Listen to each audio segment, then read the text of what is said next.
Oh, hello guys. Ito, sa Lukoy po nagtatabas kami ng ang pang flooring dito. Tinatawas namin yung flooring niya na checkered plate 2mm size niya. Yung kakapal niya po 2mm. Ayan po. Oh. Hindi pa po naka-welding yan.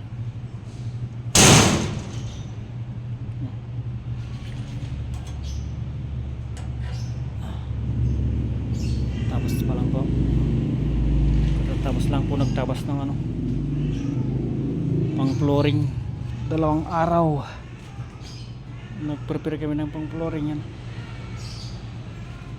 Ito, nilagyan na namin ng buong angle bar ito na uno media 1.5 na angle bar. Diretso po yan hanggang sa gilid yun, sa flooring doon. Ayan po yan, diretso doon sa dulo. Angle bar na 1.5 by 1/4. Ito, ayan, isag pa dito sa likod para po matibay yung yung kakapitan ng siding, tsaka hindi basta basta lulubog yung yung flooring nya. Ito, tinadtad na namin ng bracket. Yan, kasi yung dati walang bracket, at saka ito wala ito. Yung angle bar na yan, diretso na yan. Kaya nagyan namin ng angle bar na 1.5 by 1/4 kapal. Ayan po siya. Yan, dati yung mga una kasi walang ganitong bracket niyan dati. Yung ganyang bracket po. Yan, mga tungkod niya. Kaya nilagyan na namin to kahit sila magsakay ng ilang sako na bigas man o hindi basta basta po yung babagsak. Nalagyan na po ng mga poste ng angle bar. Ayan po siya, flooring. Makapal na po itong flooring nya 2mm na checkered plate. Ito po yung sa may tapat ng transmission para mabuksan nyo po dito. Ayan, para mabuksan po yan. Tsaka dito rin yung battery. Yung battery nya po nandito.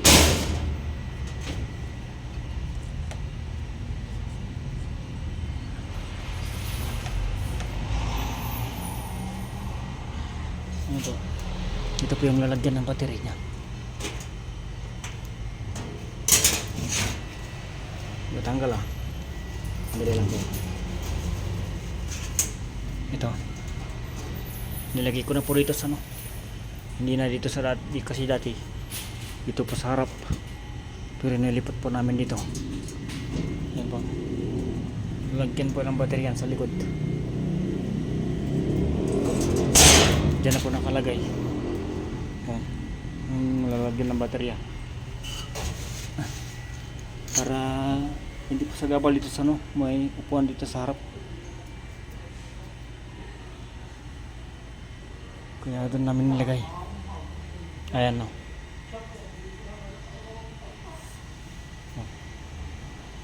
medyo mababa lang po itong bubong nyo kasi yung dati niya kasi hindi na pinataas. Kaya yung original pa rin na taas ng bubong niya yung nasunod. Ayan po, sinukat ko yung bubong to ceiling to flooring po, 49 inches lang po yan. Medyo mababa lang.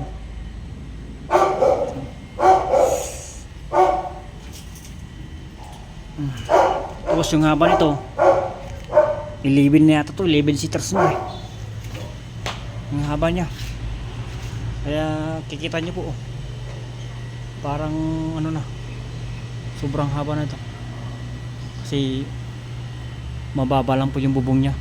Pero pag mataas sana yung bubong niya, kagaya yung ano doon, yung blue na yon,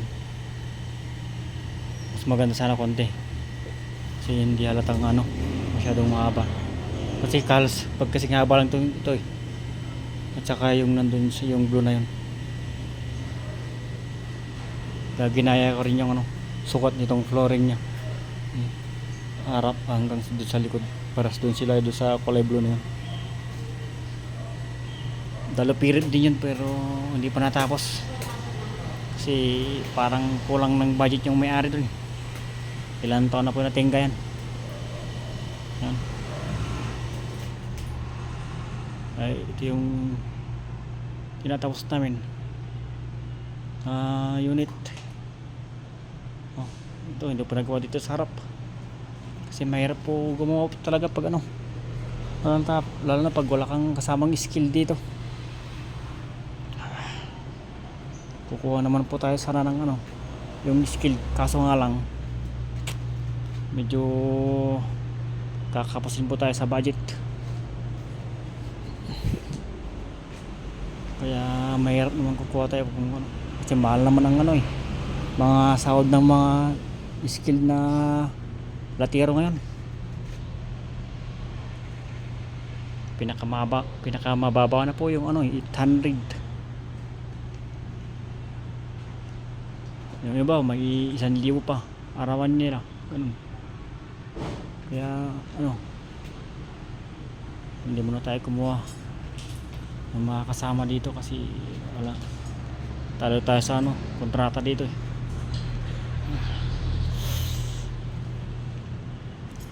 Pero ayos lang, kaya naman to kahit na medyo masama yung pakiramdam kasi stress nga tayo sa trabaho. Pero pinipilit po natin ano tapusin tong unit kasi nakakaya dun sa may-ari.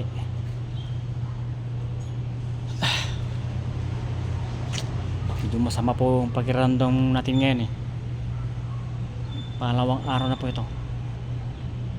Pero talagang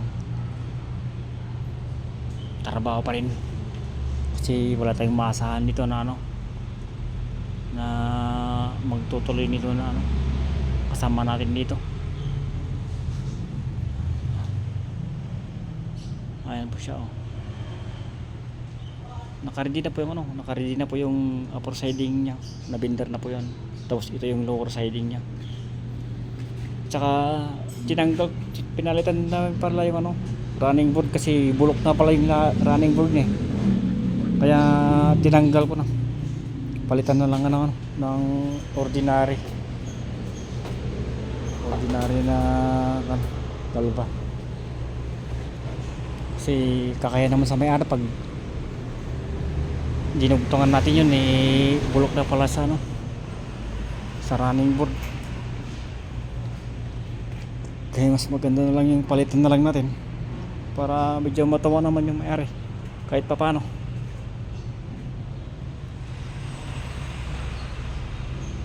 Kasi mahirap na pag masira tayo sa mga customer natin, baka sa susunod wala nang magtitiwala sa atin pag ganun. Kaya lahat ng pwedeng palitan pinalitan na. Kaya yun, ito po yung battery niya. Ayan po, so may battery. Ito po yung ano running board niya, papakita ko po sa inyo. Kaya pinalitan ko na lang. Dito po sana iskrapan. Ayan po oh. Kung nakikita niyo po, ayan, kalawang na po yan oh. Sira na yan oh. Lumubo na kasi yan eh oh. Kalawang na, kaya hindi na kailangan repairin yan. Kaya nag-decide na lang po kami ng boss namin na palitan na lang itong ano running board niya ng ano galva. At least yung design ng running board niya parang running board na rin ng ano, Charsam yung design niya. Ayan. Ito na po yung ano, dugtong ng upper siding para dun. Ano? Ayan. Dugtong po dun sa upper siding niya. Ito po, ito. Kabilaan po yan. Sige po, maraming salamat po sa suporta. Bye bye po, bye bye, thank you.